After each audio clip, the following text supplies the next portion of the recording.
Hi guys, I'm Rajkumar. I'm freelancer. Today பார்க்க போகிற videos வந்து என்ன அப்படின்னா, கூகுள் ஆட்சன்ஸ்லேருந்து நம்ம எவ்வளோ ஏர்ன் பண்ணுறோம், தென் அதை பற்றியான ஒரு ஃபுல் டீட்டெயில்டான ஒரு வீடியோவாக தான் இது வந்து இருக்க போகுது. 2025 ஒரு பிகினராக இருந்து ஃபஸ்ட் டைம் பிளாகிங்குள்ளே நீங்கள் வந்து என்ட்ரி ஆகிட்டு உங்களால் ஆன்லைனில் மணி மேக் பண்ண முடியுமான்னு சொல்லி கேட்டிங்க அப்படின்னா, கண்டிப்பாக எல்லாராலையும் முடியும். சரிங்களா? ஸோ ஸ்டார்டிங்கே சொல்லிடுற வீடியோ ஆரம்பிக்கிறதுக்கு முன்னாடி நீங்கள் வந்து யாராச்சும் வந்து ஒரு 3 மாதத்தில் ஆன்லைனில் வந்து மணி மேக் பண்ணிடலாம், 6 மாதத்தில் மணி மேக் பண்ணிடலாம்னு சொல்லிட்டு சொல்கிறாங்க அப்படின்னா, தயவு செஞ்சு யாரும் நம்ப வேண்டாம். மொதல் 1 இயர் உங்களுக்கு கற்றுக்கிறதுக்கே டைம் போயிடும். சரிங்களா? தென் அந்த 1 இயரில் நீங்கள் என்ன கற்றுக்குறீங்களோ 2வது வருஷம், ஓகேங்களா, செகண்ட் இயர்லேருந்து அது ப்ரொஃபஷ்னலாக பண்ணும்போது உங்களால் அதிலேருந்து மணின்றது ஒன்று மேக் பண்ண முடியும். அதுக்கிடையில் ஷார்ட் அண்ட் டைமில் ஆன்லைனில் மணி மேக் பண்ணிடலாம். அதுவும் பர்டிகுலராக கூகுள் ஆட்சன்ஸில் பிளாகிங் மூலிமா மணி மேக் பண்ணிடலாம்னு சொல்லிட்டு யாராவது மானிட்டேஷனான அக்கௌண்ட்டே கையில் கொடுத்தா கூட வாங்காதீங்க. ஏன்னா வேஸ்ட் ஆஃப் டைம். இது ஏன்னா இந்த இடத்து இப்படி சொல்கிறேன் அப்படின்னா, மானிட்டேஷனான அக்கௌண்ட்டு நம்ம கொடுத்துட்ருக்கோம். நான் இல்லைன்னா சொல்ல கிடையாது. பட் ஆனால் ஆல்ரெடி எக்ஸ்பீரியன்ஸான பர்சன்ஸ் வந்து வாங்குவாங்க. அவங்களுக்கு எப்படி யூஸ் பண்ணணும்னு தெரியும். அவங்களுக்கு எப்படி டிராஃபிக் வெப்சைட் கொண்டு வரணும்னு தெரியும். இது எதையுமே தெரியாமல் ஒரு பிகினர் வந்து ஒரு இன்வெஸ்ட்மெண்ட் மாதிரி நினச்சி என்ன பண்ணுறாங்க, ஒரு 25,000 30,000 கொடுத்து ஆட்சன்ஸை கொண்டு மானிட்டேஷன் ஆன அக்கௌண்ட் வாங்கிடுறாங்க. அதுக்கப்புறம் எப்படி ஒர்க் பண்ணணும்னு தெரியல. அது இல்லாமல் வெப்சைட்டுக்கு அவங்களுக்கு எப்படி டிராஃபிக் கொண்டு வரணும்னு தெரியல. அப்படின்னும் போது உங்களுக்குலாம் வந்து சொல்கிறது என்னென்னா, நீங்கள் ஃபர்ஸ்ட் ஆஃப் ஆல் ஒரு வெப்சைட்னா என்ன, அதில் எப்படி ஆர்டிக்கிள் போடணும், ஒரு on page SEO, open SEO, technical SEO, இதை தாண்டி கீவேர்ட் ரிசர்ச்னா என்ன, நம்மளுடைய காம்படிட்டர் யார், ஒரு பேக்லிங்க் எப்படி பேக் ஹண்டில் ஒர்க் ஆகுது போல் ஒரு பேசிக்கே தெரியாமல் வாங்குறவங்க தான் பல பேர் இருக்காங்க இங்கே. சரிங்களா? ஸோ அது போல் மிஸ்டேக்லாம் நீங்கள் யாருமே பண்ணிடாதீங்க. ஸ்க்ராட்ச்லேருந்து கற்றுக்குங்க. ஓகேங்களா? சரி, நம்ம டேரெக்டாக நம்மளுடைய டாபிக்குள்ளே போயிடலாம். ஃபர்ஸ்ட் ஆஃப் ஆல் இப்போ நான் கொடுக்கக்கூடிய ரிப்போர்ட் வந்து ஒரிஜினலாக ஃபேக்கான்னு சொல்லி கேட்குறவங்களுக்கு எல்லாருக்கும் ஒரே பதில், நான் பேஜ் ரிஃப்ரெஷ் பண்ணி காட்டுறேன். இதுலேருந்தே உங்களுக்கே தெரியும் நம்ம எந்த அளவுக்கு ஜென்யூனாக கொடுக்குறோம் அப்படின்றது. சரிங்களா நண்பா? கிட்டத்தட்ட கூகுள் ஆட்சன்ஸில் நம்ம 1500 வீடியோஸ்க்கு மேலே நம்ம வந்து போட்டிருக்கோம். உங்களுக்கு டவுட்டானா சேனலில் இருக்கக்கூடிய வீடியோஸ்லாம் செக் பண்ணி பாருங்கள், உங்களுக்கு ஐடியா இருக்கும். தென் ஃபார் டேவுக்கு நான் வந்து $1 எடுத்து காமிச்சிருக்கேன், ஃபார் டேவுக்கு $10 எடுத்து காமிச்சிருக்கேன், ஃபார் டேவுக்கு $100 எடுத்து காமிச்சிருக்கேன், ஃபார் டேவுக்கு $500 எடுத்து காமிச்சிருக்கேன். ஓகேங்களா? ஸோ ஃபார் மந்த்துக்கு மினிமமாக $1,500 வரைக்கும் எடுத்து லைவ் ப்ரூஃபாக கொடுத்துருக்கேன். ஓகேங்களா? ஸோ எந்த கண்டென்ட் டார்கெட் பண்ணணும், எந்த கீவேர்ட் ஸ்கோர் பண்ணணும், எது போல் ஆட்ஸ் வந்து வைக்கணும்னு சொல்லிட்டு இதை வந்து கிட்டத்தட்ட 2 to 3 இயர்ஸ்க்கு மேலே ரிப்போர்ட் வந்து கண்டினியூஸாக வந்து கொடுத்துருக்கேன்.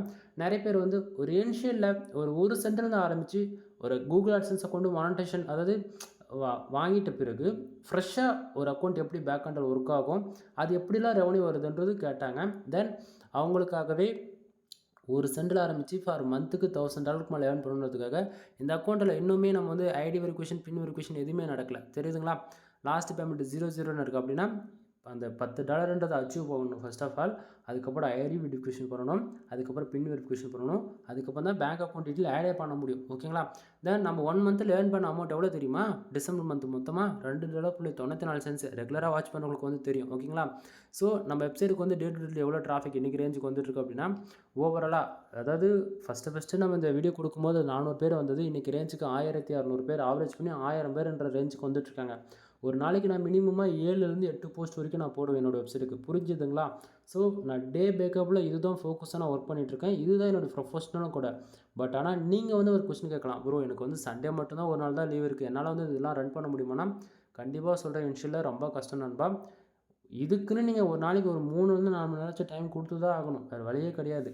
அதை விட்டுட்டு நான் சும்மா வந்து வெப்சைட் வாங்குறேன், பில்டு பண்ணுறேன், ஒரு ஹோஸ்டிங் டொமைன் வாங்குறேன் அப்படின்னு சொல்லிட்டு பேருக்கு வாங்கி வச்சிட்டிங்க அப்படின்னா ரெண்ட்டு கொடுக்குற கணக்கு தான் இதுவுமே. எக்ஸாக்டிங்காக 1 இயர் வரைக்கும் தான் நமக்கு டைம் இருக்கும். 1 இயர் பார்த்துருக்கும் போதே போய்டும் உங்களுக்கு ஃபாஸ்ட். அப்புறம் நெக்ஸ்ட் இயர் வந்து டொமைனுக்கு ஹோஸ்டிங்லாம் ரினியூவல் பண்ணணும். புரியுதுங்களா? ஸோ இங்கே இந்த ஃபீல்டை பொறுத்த வரைக்கும் உங்களுக்கு கற்றுக்கணுன்னு பாதி இன்ட்ரெஸ்ட் இருந்தால் நீங்கள் வந்து அதுக்காக வேலை செய்கிறதுக்கு டைம் கொடுக்கணும். ஓகேங்களா? ஸோ நான் வந்து வேலைலாம் செய்ய மாட்டேன், சண்டே ஆனால் நான் ஃபுல்லாக சாப்பிட்டு நான் சினிமா பார்க்க போயிடுவேன் அப்படின்னு சொல்லிட்டு இருக்கீங்க அப்படின்னா, அதாவது ஒவ்வொருத்தருடைய ஃபேஷன் என்னவோ அதை நோக்கி நீங்கள் போயிடுவீங்க. ஓகேவா? பட் ஆனால் இங்கே ஒர்க் பண்ணணுன்றது யாரும் மறந்துடக்கூடாதுன்றதுக்காக தான் நான் இப்படி சொல்கிறேன். புரியுதுங்களா? சரி, தென் நமக்கு இப்போது எவ்வளோ ரெவன்யூ வந்திருக்கு, எப்படி வந்திருக்கு, எதுக்கு வந்திருக்கு அப்படின்னு சொல்லிட்டு ஒரு டீப்பாக ஒரு அனலைஸ் பண்ணி பார்த்துருவோமா? சரி, தென் இது ஒவ்வொரு நாளும் சொல்லக்கூடிய இன்ஃபர்மேஷன் தான்பா. நீங்கள் ரெகுலராக பார்க்குறவங்களா இருந்தால் வீடியோ ஸ்கிப் பண்ணிட்டு இப்போயே போயிடலாம். ஓகேங்களா? ஏன்னா உங்களுக்கு ரிப்போர்ட் வந்து பார்க்கணும்னு சொல்லிட்டு வந்திருப்பீங்க. ஸோ டுடே எவ்வளோ வந்திருக்கு, அதே போல் எஸ்டர்டே நான் பேஜஸ் எல்லாமே உங்களுக்கு மாற்றி காட்டுறேன். தெரியுதுங்களா? ஸோ நேற்றுக்கு இன்றைக்கி கம்பேர் பண்ணி பார்த்துக்கங்க. தென் ஓகே, அவ்வளோதான். உங்களுக்கு இது மட்டும் தான் தேவைப்படும். ஸோ பார்த்துருப்பீங்கன்னு நினைக்கிறேன். இதுக்கு மேலே இப்போவே நீங்கள் வீடியோ ஸ்கிப் பண்ணிட்டு போயிடலாம். இதுக்கு மேலே சொல்லக்கூடியவங்களுக்குள்ள பிகினருக்கு தான். ஓகேவா? சரி. மேலே இருக்கக்கூடிய ஏர்னிங் செக்ஷன்ஸ் வந்து எப்படி ஒர்க் ஆகுதுன்னு பார்க்கலாம். தென் அதுக்கு முன்னாடி டைம் பார்த்துக்கோங்க 10:59 ஓகேவா?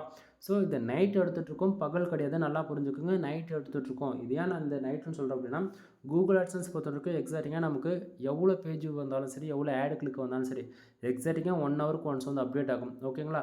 ஸோ நம்ம நைட்டு ரிப்போர்ட் எடுக்கிறதுக்கான அதாவது உங்களுக்கு கொடுக்கறதுக்கான காரணம் என்ன அப்படின்னா, அதாவது பகலில் வந்து எதனா பேஜஸோ தென் எதனா பக் இருந்து அப்டேட் ஆகாமல் இருந்தாலுமே நைட்டு டில் எண்டுன்னும் போது அவ்வளோதான் முடிஞ்சது. இன்னும் 1 ஹவரில் வந்து டுடேவில் இருக்கக்கூடிய அமௌண்ட்ஸில் எஸ்டிக்கு மூவ் ஆகிடும். இதுபோல் அப்டேட்டட்லாம் ஃபர்தராக அதாவது எப்படி சொல்கிறது, பக்கா குவாலிட்டியாக வந்து அப்டேட் ஆகுன்றதால தான் நம்ம நைட் வந்து வீடியோ எடுத்துகிட்ருக்கோம். ஓகேவா? தென் டுடே இந்த ஏர்னிங் செக்ஷனில் இருக்குல்ல, அது பேக் ஹேண்டில் எப்படி ஒர்க் ஆகும்னு சொல்கிறேன். கூகுள் ஆட்சன்ஸ் பொறுத்த வரைக்கும் நமக்கு எவ்வளோ ரெவன்யூ வந்தாலும் சரி 24 ஹவர்ஸ்க்கு வந்து அது எல்லாமே டுடே ஒரு செக்ஷனில் தான் காட்டும். ஸோ அந்த விதத்தில் எனக்கு 0.08 சென்ட்ஸ் வந்து இன்றைக்கி வந்து கிடச்சிருக்கு. சரிங்களா? சரி. அப்போ எஸ்டிடேவும் லாஸ்ட் 7 டேஸ் அமௌண்ட் எங்கேருந்து வருது அப்படின்னா, இந்த பர்டிகுலர் பேஜ் நைட்டு 12 மணிக்கு மேலே கரெக்டாக 12:05க்கு நம்ம ரீஃப்ரெஷ் பண்ணுறோம் அப்படின்னா, அல்லது 12:10 மோர் 12 மணி 12:05 12:10 இந்த 3 டைமில் எப்போ ரீஃப்ரெஷ் பண்ணாலுமே டுடேவில் இருக்கக்கூடிய இந்த டாலர்ஸ் எல்லாமே அப்படியே எஸ்டிடேவுக்கு மூவாயிடும். எஸ்டர்டேவில் இருக்கக்கூடிய அமௌண்ட் எல்லாமே லாஸ்ட் 7 டேஸ்க்குள்ளே இந்த செக்ஷனுக்கு வரும். பட் ஆனால் ஃப்ரெஷ் அண்ட் ஆட்சன்ஸ் அக்கௌண்ட் பொறுத்த வரைக்கும் உங்களுக்கு கரெக்டாக இருக்கும் 1 மந்த்து. அதுக்கப்புறமேல் வரக்கூடிய அந்த 7 நாள் கன்ஃபியூஷன் ஆகும். ஏன்னா வந்திருக்கிறதே 7 சென்ட் தான். அப்போ இங்கே எப்படி 77 சென்ட் வந்து சொல்லி கேட்பீங்க. ஏன்னா போன மந்த்லேருந்து ஒரு 5 நாள் கணக்கு இது வந்து எடுத்துக்கும். புரியுதுங்களா? ஸோ அதுபோல் கன்ஃபியூஷன் பண்ணி விட்டுரும். 7 நாள் கணக்கில் எடுத்துக்காதீங்க. தென் திஸ் மந்தில் இருக்கக்கூடிய அமௌண்ட்டு பார்த்தீங்கன்னா 0.22 சென்ட்ஸு. கூகுள் ஆட்சன்ஸ் பொறுத்தவரைக்கும் டுடேவில் எவ்வளோ வந்தாலும் சரிங்க, எக்ஸாக்டிங்காக 1 ஹவருக்கு ஒன்ஸு, இன்னும் துல்லியமாக சொல்லணும்னா 45 மினிட்ஸ்க்கு ஒன்ஸு. ஓகேவா? டுடேவில் எவ்வளோ வந்தாலுமே திஸ் மந்தில் இருக்கிற இந்த செக்ஷனில் வந்து ஆட் ஆகி காமிக்கும், ப்ளஸ் பண்ணி காமிக்கும்.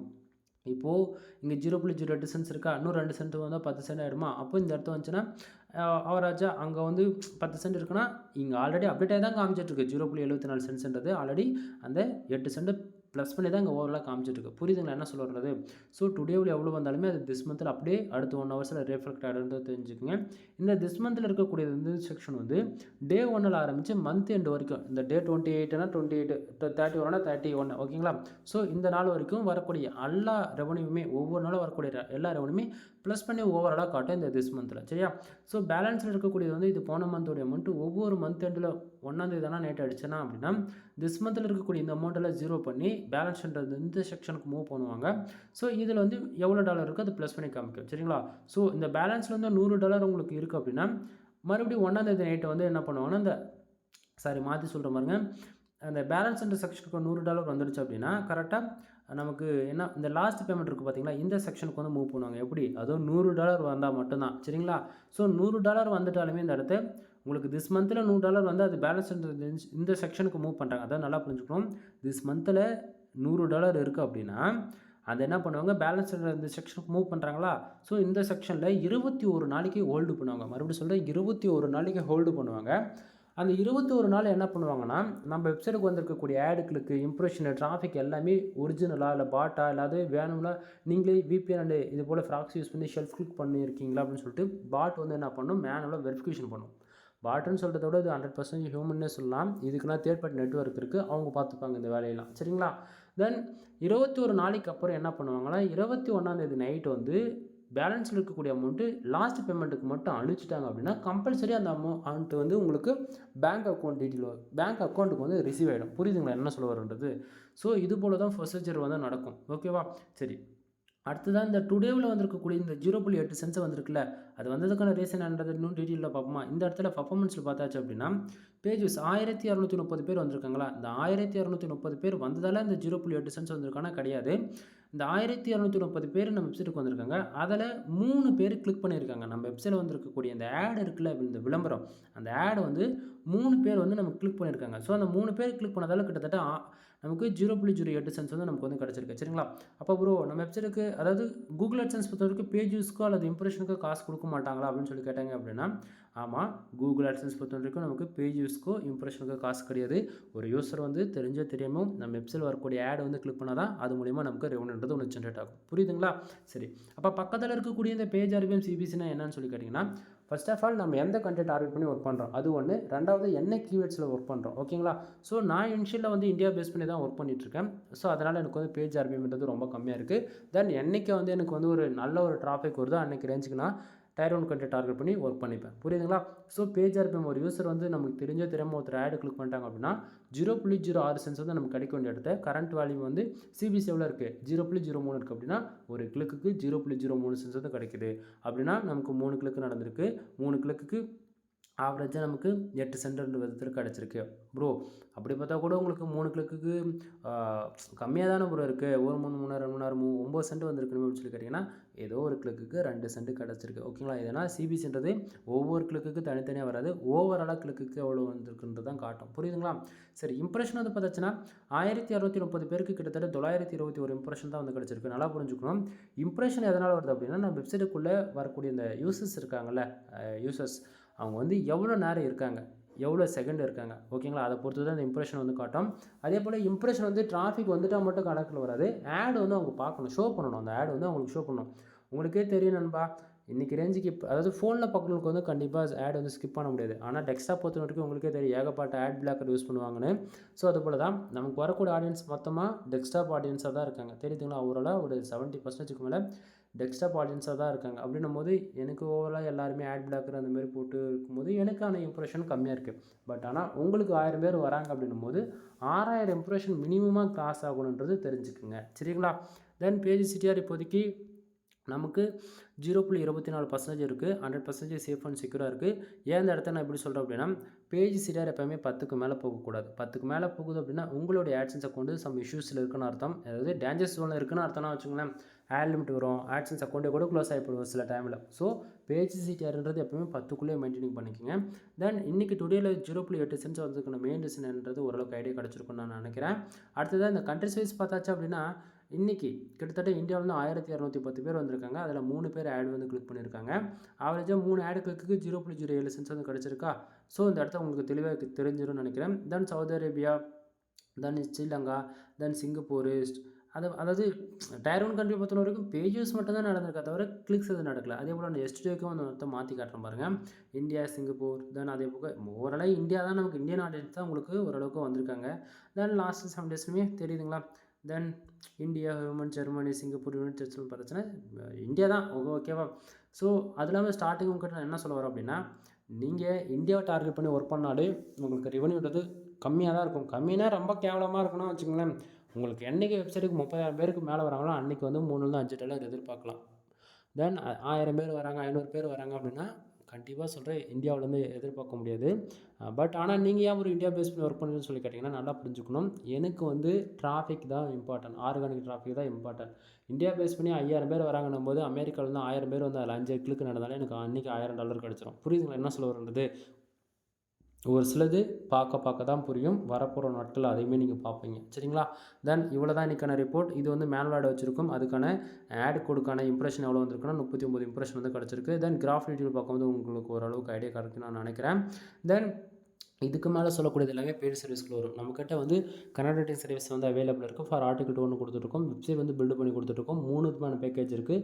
$7,000, $15,000, $25,000. ஒவ்வொரு பேக்கேஜில் உங்களுக்கு general plus premium themes include 1 இயர்க்கான ஹோஸ்டல் டொமைன் வந்து நம்ம ப்ரொவைட் பண்ணுவோம். ஃபர்தரான இன்ஃபர்மேஷன் வேணும் அப்படின்னா கால் பண்ணுங்கள். கண்டிப்பாக நான் உங்களுக்கு வந்து சொல்கிறேன். அடுத்ததாக வெப்சைட்டுக்கு வந்து பேக்லிங்க் சர்வீஸ் அவைலபிள் இருக்குது. அடுத்தது டொமைன் அத்தாரிட்டி டொமைன் ரேட்டிங் வந்து பண்ணி கொடுத்துருக்கோம். ஜெனரல் ப்ளஸ் ப்ரீமியம் தீம்ஸ் வந்து ஜஸ்ட் 2000 கீ வந்து ஆக்டிவேட் பண்ணி கொடுத்துருக்கோம். தென் வெப்சைட் சம்மந்தமாக A to Z எல்லா சர்வீஸ் அவைலபிளாக இருக்குங்க. கால் பண்ணுங்கள் ஒன் டைம். உங்களுக்கு தேவைப்படுற சர்வீஸ் கண்டிப்பாக இருக்கும். நம்மக்கிட்ட ஹையர் பண்ணிக்கோங்க. எனவே தேங்க்யூ ஃபார் வாட்சிங். ப்ளீஸ் சப்ஸ்கிரைப் நண்பா. தென் வீடியோ முடிகிறதுக்கு முன்னாடி உங்களுக்கு வந்து நான் ஒன் டைம் பேஜ் வந்து ரீஃப்ரெஷ் பண்ணி காமிச்சிட்றேன். ஓகேங்களா? ஏன்னா நான் கொடுக்கக்கூடிய ரிப்போர்ட்டு ஃபேக்குன்னு சொல்லிடுவாங்க நிறைய பேர். அதனால தான். ஸோ எப்பயுமே உங்களுக்கு வந்து தெரியும். நான் ரீஃப்ரெஷ் பண்ணி காமிச்சிட்டேன். தென் எஸ்டிடேவும் எல்லாத்தையும் உங்களுக்கு வந்து மாற்றியும் காட்டுறேன். புரியுதுங்களா என்ன சொல்ல வரன்றது? எனவே நெக்ஸ்ட் வீடியோவில் பார்க்கலாம். தேங்க்யூ ஃபார் வாட்சிங். ப்ளீஸ் சப்ஸ்கிரைப் நண்பா.